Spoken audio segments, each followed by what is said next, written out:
ভারতে অবস্থানরত সাবেক প্রধানমন্ত্রী শেখ হাসিনাকে দেশে ফেরানোর বিষয়ে ওই বৈঠকে আলোচনার সুযোগ রয়েছে বলে জানিয়েছেন পররাষ্ট্র মন্ত্রণালয়ের মুখপাত্র তৌফিক হাসান। হত্যাকাণ্ড ও দুর্নীতির বিচার শেষে আওয়ামী লীগকে নির্বাচন করতে দেয়া হবে। অন্যদের মতো তারাও স্বাধীন, তাদেরকে মোকাবেলা করা হবে রাজনৈতিকভাবে। অন্তর্বর্তী সরকারের প্রধান উপদেষ্টা ডক্টর মোহাম্মদ ইউনূস বলেছেন, আওয়ামী লীগকে নির্বাচনে প্রতিদ্বন্দ্বিতা করার জন্য স্বাগত জানানো হবে, তবে তা জুলাই হত্যার বিচারের পর। নতুন বাংলাদেশ গঠন করতে চান অন্তর্বর্তী সরকারের প্রধান উপদেষ্টা ডক্টর মোহাম্মদ ইউনূস। মার্কিন গণমাধ্যম টাইম ম্যাগাজিনকে দেয়া সাক্ষাৎকারে মন্তব্য করেন তিনি।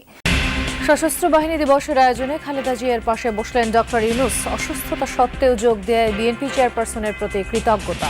উনি বলেছিলেন নির্বাচনী ট্রেন যাত্রা শুরু করেছে, তো সেইটার একটা পদক্ষেপ আমরা কালকে দেখলাম যে হ্যাঁ, প্রধান নির্বাচন কমিশনার সহ আরও 4 জনকে ইতিমধ্যে নিয়োগ দেওয়া হয়েছে। সংস্কারের জন্য 11টি কমিশন করা হয়েছে। এসব কমিশনের সঙ্গে তরুণ শিক্ষার্থীদের কিভাবে সম্পৃক্ত করা যায় তা চিন্তা করতে হবে, এমন মন্তব্য করলেন শিল্প উপদেষ্টা আদিলুর রহমান খান। আমরা বিশ্বাস করি যে এই সরকারের অধীনে আপনার এই নির্বাচন কমিশনের মাধ্যমে আপনার সামনে একটা অবাধ, নিরপেক্ষ, সুষ্ঠু নির্বাচন অনুষ্ঠিত হবে। বিএনপি নবগঠিত নির্বাচন কমিশনের উপর আস্থা রাখতে চায় জানিয়ে কথা বেশি না বলে কমিশন কাজে নিজেকে প্রমাণ করবে বলেও প্রত্যাশা তার। হতাশা উদ্বেগের জলবায়ু সম্মেলন বা COP29 অর্থের মানের দিক থেকে জয়ী হতে পারলে বিশাল ব্যাপার হবে, এমনটা জানিয়েছেন পরিবেশ, বন ও জলবায়ু বিষয়ক উপদেষ্টা সৈয়দা রিজওয়ানা হাসান। ফ্যাসিবাদ বিদায় নিলেও তার উপাদান এখনো রয়ে গেছে, এসব উপড়ে ফেলার আহ্বান জানিয়েছেন গৃহায়ন ও গণপূর্ত উপদেষ্টা আদিলুর রহমান খান। নতুন নিয়োগপ্রাপ্ত প্রধান নির্বাচন কমিশনার ও 4 নির্বাচন কমিশনার শপথ নেবেন রোববার। ওই দিন দুপুর 1টায় নতুন কমিশনারদের শপথ পাঠ করাবেন প্রধান বিচারপতি সৈয়দ রেফাত আহমেদ। সরকারি গাড়ি অপব্যবহার ও মাত্রাতিরিক্ত ব্যয় থামানো যাচ্ছে না। এতে জ্বালানির পেছনে বছরে খরচ 150 কোটি টাকা। বাংলাদেশের প্রথম একদলীয় শাসন কে করলেন? শেখ মুজিবুর রহমান। সমস্ত দল নিষিদ্ধ করে দেওয়া হলো এবং বলা হলো এক দেশ। এই ল্যাঙ্গুয়েজটা চিন্তা করেন, স্লোগানটা এক দেশ এক নেতা এক দল। তো যখনই আপনি এক নেতা এক দল এক দেশ বলবেন, এটা তো একটা ফ্যাসিস্ট রাষ্ট্র নাকি? একটা ফ্যাসিস্ট রাষ্ট্রই তো এটা সম্ভব যে এক দল এক নেতা এক দেশ। আচ্ছা, গেল। বাংলাদেশের সর্বপ্রথম সকল মিডিয়া নিয়ন্ত্রণ করেছিলেন কে? শেখ মুজিবুর রহমান। কারণ সেই বাকশাল ঘোষণার সঙ্গে সঙ্গে বাংলাদেশের প্রতিটি মিডিয়া ব্যান্ড করে দেওয়া হয়েছিল, প্রতিটি মিডিয়া নিষিদ্ধ করা হয়েছিল, শুধু 4টি ছাড়া। এই 4টি সরকারি মিডিয়ার দায়িত্ব ছিল গুণকীর্তন করা, বন্দনা করা, যে বন্দনা আপনারা গত 16 বছর দেখতে পেয়েছেন। এই 16 বছরের বন্দনার যে কালচার, একটা ফ্যামিলি, একজন ব্যক্তির বন্দনার যে কালচার, ব্যক্তি পূজা, এটা শুরু হয়েছিল শেখ মুজিবুর রহমানের আমলে। এবং আমার একটা দৃশ্যের কথা মনে পড়ে, শেখ মুজিবুর রহমান অনেকটা মহামানবের মতো অথবা ঈশ্বর প্রদত্ত কোনো ব্যক্তির মতো দাঁড়িয়ে আছেন, তার বাড়ির বারান্দায় দাঁড়িয়ে আছেন বৃষ্টির মধ্যে। শত শত ইউনিভার্সিটির টিচার, শত শত নাম করা পলিটিশিয়ান এবং সবাই বৃষ্টির মধ্যে, রোদের মধ্যে দাঁড়িয়ে আছে তার কদমবুসি করবার জন্য। এই দৃশ্য আমার দেখা। এবং কারণ সবাইকে নেতার কদমবুসি করে তারপরে বাকশালে যোগদান করতে হবে। বাকশালে যোগদানের প্রক্রিয়া ছিল আগে মুজিবকে কদমবুসি করতে হবে। তো তাহলে শেখ হাসিনার যে শাসনকাল আপনারা 16 বছর দেখেছেন, আর শেখ মুজিবের শাসনকাল ছিল 3.5 বছর, মাত্র 3.5 বছর। তো 3.5 বছরে যে লোকটি এই সব কর্ম করতে পেরেছিল, সেই লোকটি যদি হাসিনার মতো 15 বছর সময় পেত, তাহলে জনগণের উপরে কি কি করতো আপনারা চিন্তা করে না। আপনারা হাসিনাকে বলেন ভয়ানক ফ্যাসিস্ট হাসিনা, খুনি হাসিনা, দুর্নীতিবাজ হাসিনা, তাহলে শেখ মুজিবকে কি বলবেন আপনারা? আবারও আমি বলছি, আজকে আমি কোনো কমেন্ট করবো না, এটা আপনারা করবেন যে শেখ মুজিব, এই যে ফ্যাসিবাদের আইকনকে বলার চেষ্টা করা হচ্ছে হাসিনা খারাপ মুজিব ভালো, কারণ ওই আইকনটাকে ঠিক রাখতে হবে। যদি ফ্যাসিবাদ ফিরে আসতে হয় তাহলে আইকনকে তার জায়গায় রাখতে হবে। আইকনকে রাখতে পারলে ফ্যাসিবাদ ফিরে আসতে পারবে। সুতরাং হাসিনাকে এখন ফেলে দিতে কোনো সমস্যা নাই তাদের, ভারতীয় সাম্রাজ্যবাদের, ইন্ডিয়ান হেজেমনির কোনো সমস্যা নাই হাসিনাকে অস্বীকার করতে, কিন্তু মুজিবকে ঠিক রাখতে হবে। বেগম খালেদা জিয়াকে যখন তার মইনুল রোডের বাড়ি থেকে উচ্ছেদ করা হয়েছিল এক কাপড়ে এবং জোর করে, এবং আদালতে মামলা বিচার চলাকালীন অবস্থায়, মামলা নিষ্পত্তির আগেই তার সেই স্মৃতির জায়গাটুকুতে এই সরকারের পক্ষ থেকে এমন কোনো পদক্ষেপ গ্রহণ করা হোক যাতে তিনি আবার তার সেই হৃদয়ের ক্ষতটাকে সারিয়ে উঠতে পারেন। আজকে আমরা এখানে এসেছি জাতীয়তাবাদী প্রচার দলের 13তম প্রতিষ্ঠাবার্ষিকীর জন্যে শহীদ জিয়াউর রহমানের মাজারে পুষ্পস্তবক অর্পণ এবং তার আত্মার মাগফিরাত কামনায় দোয়া করার জন্যে, দেশবাসীর জন্য দোয়া করার জন্য। আর সাম্প্রতিককালের যে খুব দ্রুত পরিবর্তিত রাজনৈতিক এবং বাংলাদেশের প্রশাসনিক পরিস্থিতি, তার উপরে ভিত্তি করে এতটুকু বলা যায় যে মাত্র কিছুদিন আগে ডক্টর ইউনূস সাহেব এবং উপদেষ্টাদের মধ্যে আরেকজন যিনি আইনের দায়িত্বে আছেন ডক্টর আসিফ নজরুল সাহেব দুজনই বলেছিলেন নির্বাচনী ট্রেন যাত্রা শুরু করেছে। তো সেইটার একটা পদক্ষেপ আমরা কালকে দেখলাম যে হ্যাঁ প্রধান নির্বাচন কমিশনার সহ আরও 4 জনকে ইতিমধ্যে নিয়োগ দেওয়া হয়েছে। আর একটা জিনিস যেটা আপনারা উল্লেখ করেছেন, দেশনেত্রী বেগম খালেদা জিয়া বাংলাদেশের জনগণের হৃদয়ে অধিষ্ঠিত একজন নেত্রী। তিনি সামরিক বাহিনীর একজন সূর্য সৈনিকের স্ত্রী হিসাবে আমাদের ক্যান্টনমেন্টে এবং সামরিক স্থাপনায় যাবেন, এটাই খুব স্বাভাবিক, বিশেষ করে সশস্ত্র বাহিনী দিবসের অনুষ্ঠানে। তবে তার যে প্রতিক্রিয়া এবং তার যে অভিব্যক্তি আমরা দেখেছি, তাতে মনে হচ্ছে বহু বছর পর কোনো পাখিকে শিকল বেঁধে পায়ে শিকল বেঁধে আটকে রাখা হয়েছিল, সেই পাখিটাকে মুক্ত জীবনে ছেড়ে দেওয়া হয়েছে, এমন অনুভূতিটা ওনার মধ্যে আমরা দেখতে পেয়েছি। তো আজকে এখান থেকে আমাদের পক্ষ থেকে আরেকটি কথা আমরা বলতে চাই আমাদের প্রতিরক্ষা বাহিনীর উদ্দেশ্য করে। বেগম খালেদা জিয়াকে যখন তার মইনুল রোডের বাড়ি থেকে উচ্ছেদ করা হয়েছিল এক কাপড়ে এবং জোর করে, এবং আদালতে মামলা বিচার চলাকালীন অবস্থায় মামলা নিষ্পত্তির আগেই তার সেই স্মৃতির জায়গাটুকুতে এই সরকারের পক্ষ থেকে এমন কোনো পদক্ষেপ গ্রহণ করা হোক যাতে তিনি আবার তার সেই হৃদয়ের ক্ষতটাকে সারিয়ে উঠতে পারেন এবং দেশবাসীও মনে করে যে না, বেগম খালেদা জিয়ার উপর যে অন্যায় অবিচার হয়েছে সেটার অন্তত কিছুটা প্রতিকার হয়েছে। যে সংস্কার শব্দ এবং সংস্কারের যে আকৃতি, এটা তো বিএনপির হাতে তৈরি। সুতরাং আমরা সেই সংস্কারের পক্ষে থাকবো না এমনটা তো চিন্তা করাই দোষণীয়। এই সংস্কারের মধ্যে এসে পরবর্তীতে যোগ দিয়েছে বৈষম্য বিরোধী ছাত্র আন্দোলনের সাহসী নেতারা এবং আজকের এই অন্তর্বর্তীকালীন সরকার।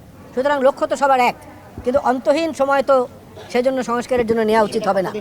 না, এটা দিনক্ষণ গুণে বলা যাবে না, এটা বাস্তব অবস্থা বলে দিবে। যেমন গতকালকে যে প্রধান নির্বাচন কমিশনার সহ অন্যান্যদের নাম ঘোষণা করা হয়েছে, এটা তো আমরা বলিনি, ওনারা করেছেন। এটা বুঝলাম একটা পদক্ষেপ এগিয়েছে। এইভাবে যতটা আগাবে এটা আপনারাও বুঝবেন, আমরাও বুঝবো, তখনই মনে করবো যে নির্বাচনের জন্য উপযুক্ত সময় তৈরি হয়েছে। আমরা ওনার উপরে এবং এই নতুন নির্বাচন কমিশনের উপরে আস্থা রাখতে চাচ্ছি। তবে আমাদের অনুরোধ থাকবে যে কথা কম বলে বেশি কাজ দিয়ে সেটা প্রমাণ করার চেষ্টা করা উচিত শুরু থেকেই। একটু কম কথা, একটু বেশি কাজ, তাহলে আমরা আশান্বিত হব যে না, যেটুকু বলেছেন এটুকু বাস্তবে আসলে দেখা যাবে। আইনজীবী জনাব জেডাই খান পান্না মাঝে মাঝে সংবাদের শিরোনাম হচ্ছেন। গতকাল হয়েছেন এবং এবার কাপটা আগের যে কোনোটাকে ছাড়িয়ে গেছে বলে আমার মনে হয়, যে কারণে তিনি আগে হয়েছেন। আমরা আসি উনি কি বলেছেন এবং একজন আইনজীবী হিসাবে তিনি কি বলতে পারেন, কি করতে পারেন তা আমরা জানি, কিন্তু কখনো কখনো তার অ্যাটিটিউড আমরা বুঝতে পারি তিনি আসলে পতিত স্বৈরাচারী মাফিয়াদেরই দোষর হয়ে পরিণত হয়েছেন, আস্তে আস্তে প্রকাশিত হয়েছে। আমি একটু পেছনে যাই। একবার একজন এক্সিকিউটিভ ম্যাজিস্ট্রেট তার চাকরিরত অবস্থায় যে ভাষায় আমাদের অন্তর্বর্তী সরকার প্রধান, আমাদের প্রথম সবচেয়ে আলোচিত শহীদ সাঈদ, সবাইকে নিয়ে যে পিতৃপাত্মক বাজে মন্তব্য করেছেন, সেটার পক্ষে সাফাই গিয়েছিলেন এবং তাকে স্যালুট জানাতে চেয়েছিলেন। জনাব পান্না আইনজীবী, দীর্ঘকালীন আইন ব্যবসা পরিচালনার অভিজ্ঞতা তার আছে। তিনি আইন না জানার কোনো কারণ নেই যে একজন চাকুরিরত প্রজাতন্ত্রের কর্মচারী এরকম কিছু লিখতে পারেন কিনা, এবং যদি লেখেন সেটা শাস্তিযোগ্য অপরাধ কিনা জেনে শুনে তিনি তাকে স্যালুট জানাতে চেয়েছেন। এরপর আমাদের মনে থাকার কথা, তিনি সরকার যে অধ্যাদেশ জারি করতে যাচ্ছে এই অন্তর্বর্তীকালীন সরকার, তার বেশ কিছু কাজকে বৈধতা দেওয়ার জন্য, সেখানেও তিনি সরকার অসৎ উদ্দেশ্য আছে বলে বলেছেন। আমি এগুলো সব বলেছি, তাই এখন নতুন করে দেখাচ্ছি না, আপনাদেরকে স্মরণ করিয়ে দেওয়ার জন্য বলছি। মানে এখানে অর্ডিন্যান্স কেন প্রয়োজন সেটাও তার আইনের জ্ঞান দিয়ে খুব স্পষ্টভাবে বোঝার কথা, কিন্তু উনি বুঝবেন না, আসলে উনি বোঝেন না, তারা উনি বুঝতে চাইছেন না। উনি এটাকে বলেছেন সরকার এখন এভিল ইন্টেনশন আছে বলে এই ধরনের অধ্যাদেশ দিতে চেয়েছেন। আমি সেখানে বলেছিলাম যে তিনি যদি এই অবস্থায় দেশ চালাতেন, তারও এই ধরনের একটা অধ্যাদেশ দেওয়া একেবারেই জরুরি ছিল। এবার তিনি যেটা করেছেন ভয়ঙ্কর কথা, সেটাই আসছে। এই সাক্ষাৎকারেই তিনি সাংবাদিকদের সাথে কথা বলছিলেন, তার একটু কম ইম্পর্টেন্ট ইস্যুটায় আগে কথা বলি। সেটা তিনি বলছেন স্বাধীনতার পর থেকে নাকি এই রকম গণ মামলা আর কখনো হয়নি। ইয়াস, হি টোল্ড ইট। এবং সাংবাদিকরা তাকে যখন জিজ্ঞেস করছেন যে গত বছর এই শেখ হাসিনার সময়কার কথা, তখন তিনি যুক্তি দিচ্ছেন এটা তো 16 বছরে এত হয়েছে, আর এই 3 মাসে যা হয়েছে, মানে ওনার মতো উনি আমাদেরকে স্টুপিড মনে করেন যে 3 মাসে এত হয়েছে, তো 16 বছরে এত হবে, ঐকিক অঙ্ক করে মামলা হয়। মানে শয়তানিগুলো এইরকমই আসলে। মানে ওনার ঐকিক অঙ্ক 3 মাসে এত হয়েছে, তাহলে 1 বছরে 4 গুণ হবে, 16 বছরে ইন্টু 16, সুতরাং শেখ হাসিনার চাইতে বেশি মামলা হয়ে গেছে। শয়তানি এগুলো শয়তানি, ইচ্ছাকৃত শয়তানি। এবং উনি স্পষ্টভাবে বলেছেন স্বাধীনতার পর থেকে এই পর্যন্ত পরিকল্পিতভাবে এইসব বাক্য ব্যবহার করছেন, পরিকল্পিতভাবে। ভিডিওটা দেখে নেবেন, অনেকে এই ভিডিওটা আপলোড করেছে।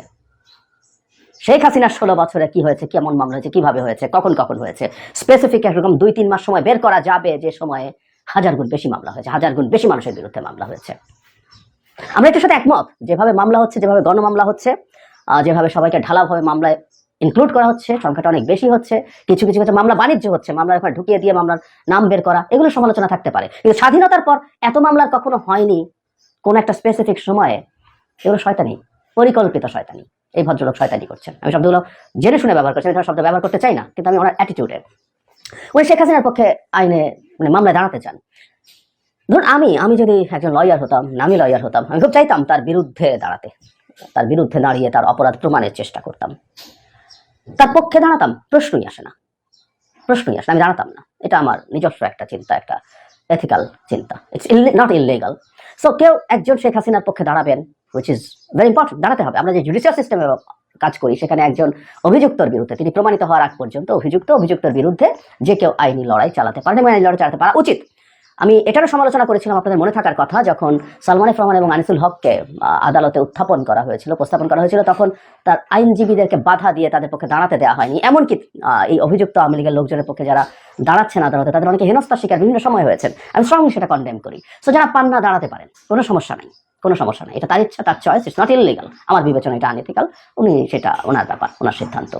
এবং একজন অভিযুক্তের পক্ষে দাঁড়ানো নেসেসারিলি মিন যে তাকে নিরপরাধ বানানোর চেষ্টা করা, তার জামিনের ব্যাপার আছে, তার শাস্তি যেটা আছে সেটা কম করার চেষ্টা আছে, নানানভাবে সাহায্য তারা করতে পারেন। So that's fine. কিন্তু উনি যে কথাটা বলেছেন, এটা আরেকটা মহাশয়তানি। আগেরগুলো যদি শয়তানি হয়, এটা মহাশয়তানি। উনি বলছেন, আমি সবসময় নিপীড়িতের পক্ষে আছি, সে যেই হোক না কেন।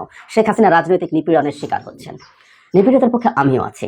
ইয়াস, আমি ক্লেম করি, আওয়ামী লোক যেসব যারা নিপীড়নের শিকার হয়েছেন, যারা আদালতে আইনজীবী পান নাই, যারা আদালতে হামলা শিকার হয়েছে, এমনকি বিচারক মানিকের মতো অতি ঘৃণিত মানুষের উপর হামলা নিয়ে আমি দুটো ভিডিও করেছি। একবার আদালতে, এরপর তাকে সম্ভবত কারাগারেও হামলা করে মারাত্মকভাবে আহত এবং রক্তাক্ত করা হয়েছিল। এই ঘৃণিত দানবের বিরুদ্ধে এরকম আরো যারা ছিলেন, ছাত্রলীগকে পিটানো হয়েছে, হত্যা করা হয়েছে। I did strongly condemn that. নিপীড়িতের পক্ষে থাকতে হবে প্রত্যেকটা মানুষকে। আমরা একটা বিচারিক ব্যবস্থায় বিশ্বাস করি, সেই ব্যবস্থার মাধ্যমে শাস্তি চাই, কিন্তু কেউ কাউকে অন্যায়ভাবে নিপীড়ন করবে সেটা শেখ হাসিনা হলেও চাই না। শেখ হাসিনাকে আনা হলো কোর্টে, তাকে হেনস্থা করার চেষ্টা করা হলো, তাকে মারধরের চেষ্টা করা হলো, আমিও সবচেয়ে প্রথমদের একজন হব যে এটাই দাঁড়াবে। নিপীড়িতের বিরুদ্ধে দাঁড়াচ্ছেন, কিন্তু শেখ হাসিনা রাজনৈতিক নিপীড়নের শিকার। উনি রাজনৈতিক নিপীড়নের শিকার, মানে শেখ হাসিনার বিরুদ্ধে মাত্রই কিছু মামলা হলো, এবং শেখ হাসিনার বিরুদ্ধে এই মানবতা বিরোধী অপরাধের মামলা হওয়া খুব স্বাভাবিক। সেটাই হয়েছে। অনেকগুলো মানবতা বিরোধী অপরাধ করেছেন, এবং যারা পান্না এই দেশে বসবাস করেন। উনি শেখ হাসিনার আইনজীবী হন, কোনো সন্দেহ নাই, কিন্তু উনি কিন্তু বয়ান পরিবর্তনের চেষ্টা করছেন। এটা সবচেয়ে ভয়ঙ্কর ব্যাপার।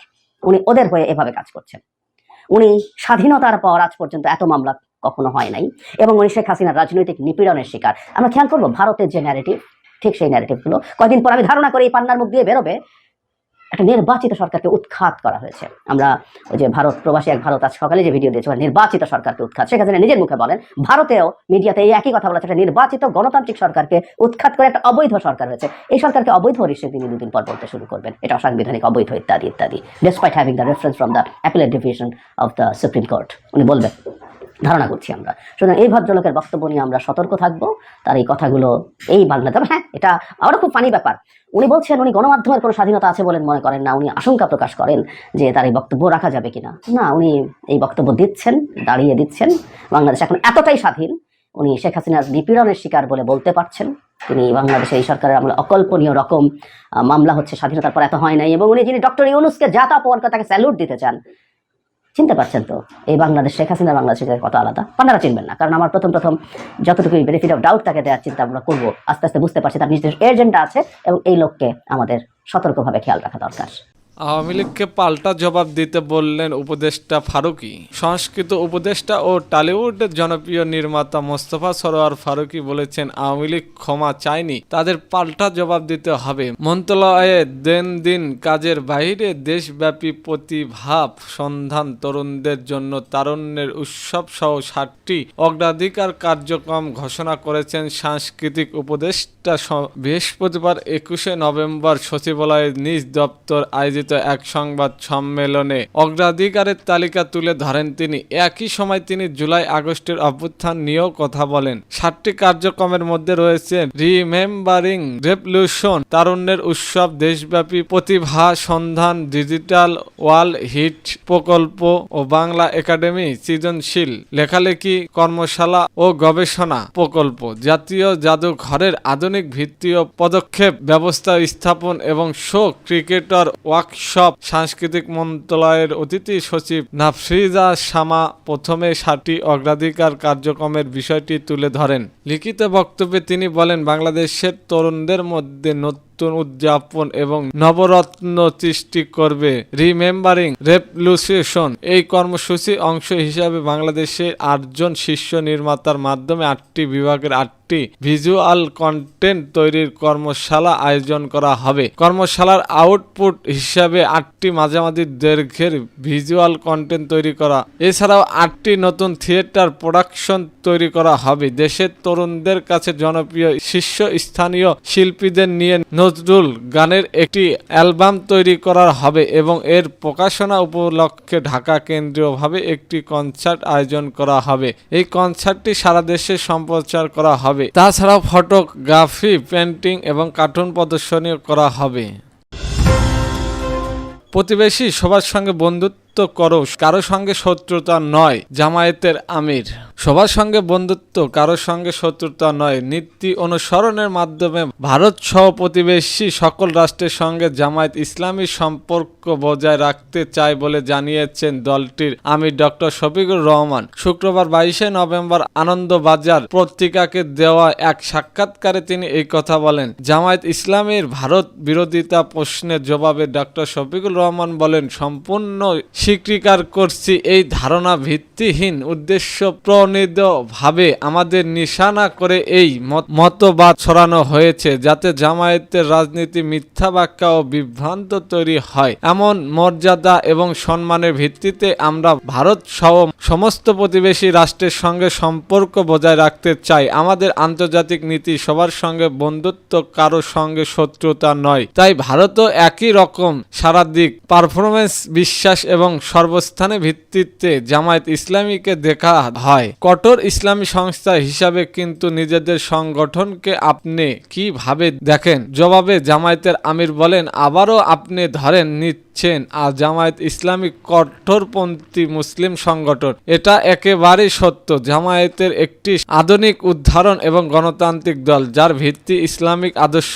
আর একটি কথা মনে করিয়ে দিই, আমরা একটি স্বাধীন রাজনৈতিক দল। বিশ্বের অন্য কোনো রাজনৈতিক সংস্কার আমাদের প্রতিনিধিত্ব নেই। বিএনপির বিষয়ে তিনি বলেন, জামায়াতের কঠোরপন্থী মনোভাব বলতে কি বোঝাতে চাইছেন তা স্পষ্ট। আপনাদের কাগজের মাধ্যমে জোরালো ভাবে আবারও বলতে চাই, জামায়াত একটি আধুনিক উদ্ধাপন্থী গণতান্ত্রিক দল যার আদর্শ ইসলামের। আমাদের সর্বদাই যুক্তিগ্রাহ, বাস্তবমত এবং মধ্যপন্থী নিয়ে রাজনৈতিক নীতি নির্ধারণ করি। বিএনপি দীর্ঘদিন ধরেই রাজনৈতিক সঙ্গী। তারা আমাদের আধুনিক মনোভঙ্গি সম্পর্কে সচেতন। হিন্দুদের অধিকার প্রসঙ্গে জামায়াতের আমির বলেন, জামায়াত ইসলামীর সঙ্গে বাংলাদেশের হিন্দু সম্প্রদায়ের সামান্য সম্পর্ক এবং বোঝাপড়া রয়েছে। প্রতিটি নাগরিককে সমুদ্রতে দেখা হয় এবং রাষ্ট্রের সমস্ত নাগরিককে সম্মান, অধিকার এবং মর্যাদা ভিত্তিতে সম্মান করা হয়। জামায়াতের সংলাঙ্গুর তথ্যেও বিশ্বাস নয়। আমরা মনে করি ধর্মের ভিত্তিতে দেশব্যাপী